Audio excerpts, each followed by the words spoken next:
Genesis chapter 3, verse 5. Scripture. For God doth know. Commentary.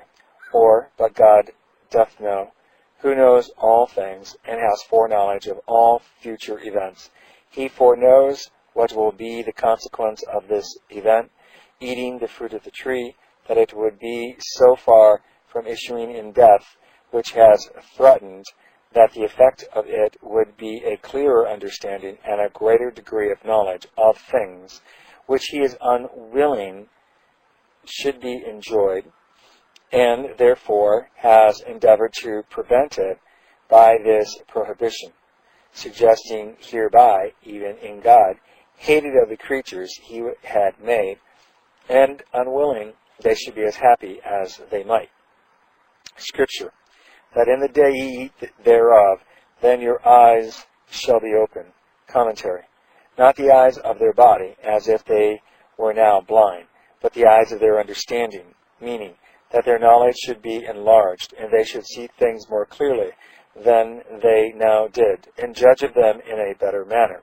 Yea, even together with the light of their mind, the sight of their bodily eyes would receive some advantage, and particularly that though they saw the nakedness of their bodies, yet it was as if they saw it not, and were unconcerned about it, and heedless of it, did not see it as unseemly and indecent, and so were not ashamed.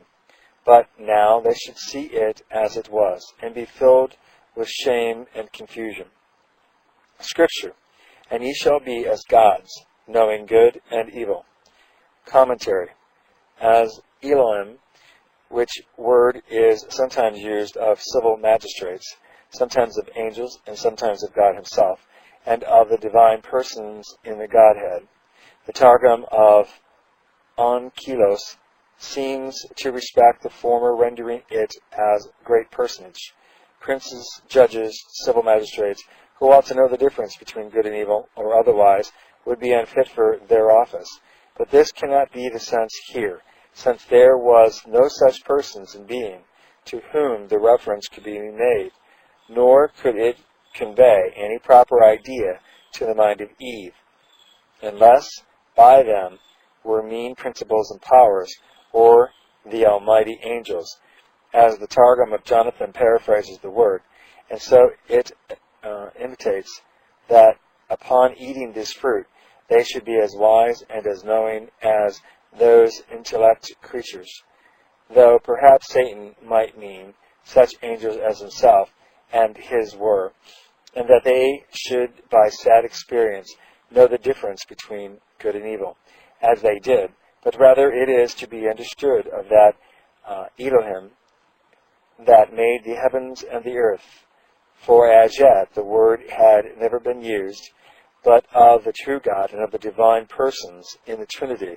And this agrees with what is ironically said, Genesis 3:22.